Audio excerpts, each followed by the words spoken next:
ہمارا دل بڑا دکھتا ہے، یہ ہمارے نفس پر بڑا گراں گزرتا ہے. تو جو چیز نفس پر گرا گزرے تو سوچئے اس کا ثواب بھی کتنا ہی ہوگا. آئیے زکوٰۃ کی تعریف جانتے ہیں کہ زکوٰۃ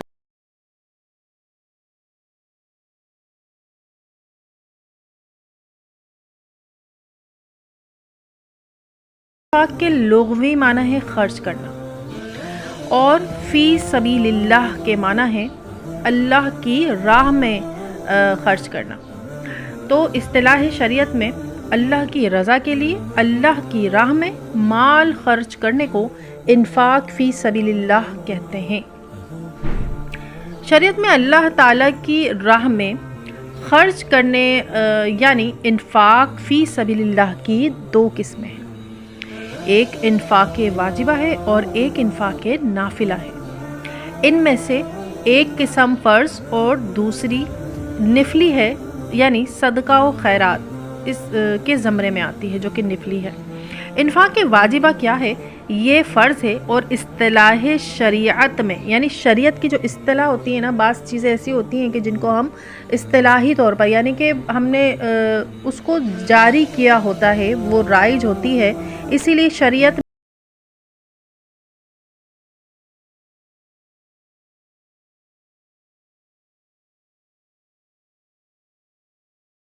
سے جو ہم نے سنا ہے وہ زکوٰۃ کو کیا کہا جاتا ہے؟ اس کو زکوٰۃ شریعت یا زکوٰۃ شرعی کہا جاتا ہے. اسے عشر بھی عشر بھی زکوٰۃ میں شامل ہے.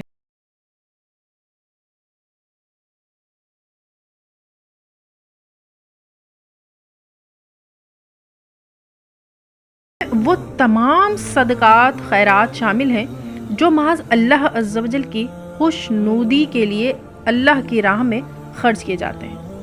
فقراء اسے زکوٰۃ حقیقی یا زکوٰۃ حقیقت کے نام سے بھی موسوم کرتے ہیں. جو چیز رضائے الہی کے لیے فی سبیل اللہ دی جائے صدقہ یا خیرات کہلاتی ہے. ہمارے یہاں عموماً صدقہ کو صرف اس مال کے زمرے میں شامل کیا جاتا ہے کہ جو بیماریوں یا دیگر مسائل و مشکلات سے بچنے کے لیے اللہ کی راہ میں دیا جاتا ہے، یا نظر بد سے بچاؤ کے لیے دیا جاتا ہے. تو واضح رہے کہ یہ صدقہ صرف صدقات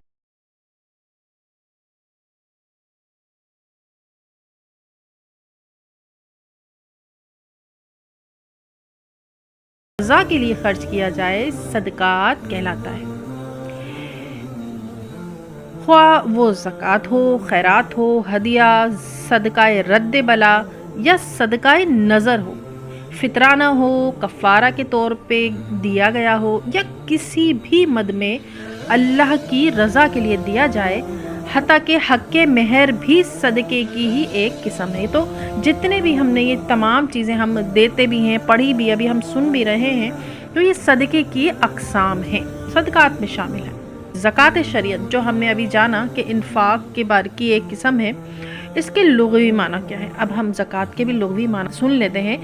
کیونکہ ہمارے جو ہمارے معاشرے میں زکوٰۃ ہی کے لفظ سے یہ صدقہ مشہور ہے جو ہم رمضان میں ادا کرتے ہیں. تو اس کے لغوی معنی کیا ہے؟ بڑے زور سے سنیے گا. لغوی معنی بھی بڑے پیارے ہیں کہ ہم سوچتے ہیں کہ ہم زکوٰۃ دے رہے ہیں، ہمارا مال کم ہو رہا ہے. ایسا لگتا ہے نا، 10,000 1,00,000 ایسے اتنی زکوٰۃ کیسے نکالیں گے؟ 50,000 اللہ، یہ تو ہمارا تو خزانہ خالی ہو جائے گا. ہم نے تو اتنے پورے سال جمع کیے ہیں، اب ہم کیسے زکوٰۃ دیں؟ بڑا نفس پہ گراں گزر رہا ہوتا ہے.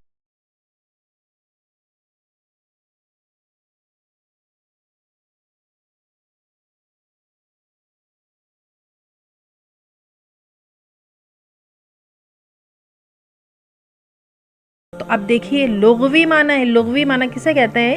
کہ جو ہماری ڈکشنری میں ہمیں ملتے ہیں، لغت میں ملتے ہیں.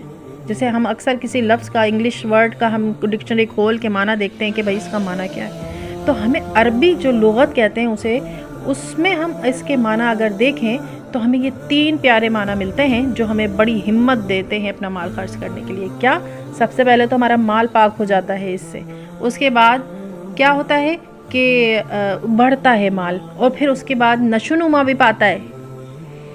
لیکن اصطلاح شریعت یعنی شریعت اس کو کیا نام دیتی ہے؟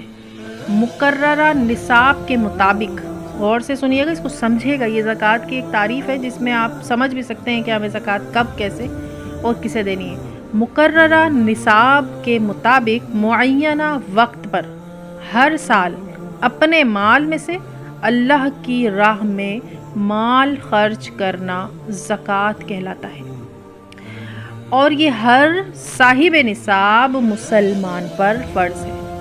اب اس میں تمام چیزیں ہم انشاءاللہ اس کی جو تفصیل ہے تعریف کی وہ آگے جانتے رہیں گے کہ زکوٰۃ صاحب نصاب کون ہوتے ہیں، کن پر فرض ہوتی ہے۔ انشاءاللہ ہم یہ ساری چیزیں جو ہیں وہ سارے مسائل انشاءاللہ آگے جانیں گے۔ ابھی ہم نے تعریف جانی، اس کا لغوی معنی جانا، اور پھر انشاءاللہ اگلے لیکچر میں ہم یہ جانیں گے کہ زکوٰۃ جو ہے وہ کیونکہ ایک اسلام کا اہم رکن ہے، اور یہ کہاں سے ثابت ہے، کیونکہ ہمارے حدیث مبارکہ میں بھی یہ 5 چیزیں آئی ہیں کہ جن کے بارے میں سب سے پہلے ہمیں یہ بتایا گیا ہے کہ قرآن کریم، نماز، زکوٰۃ، حج، یہ ساری چیزیں آپ نے پڑھی ہی ہوں گی، تو یہ ایک اہم رکن ہے، اور قرآن پاک احادیث مبارکہ میں بھی اس کا حکم جو ہے وہ بار بار آیا ہے۔ وہ بار بار کہاں کہاں آیا ہے انشاءاللہ ہم کچھ تو جاننے کی کوشش کریں گے، بہت زیادہ تفصیل میں نہیں جائیں گے۔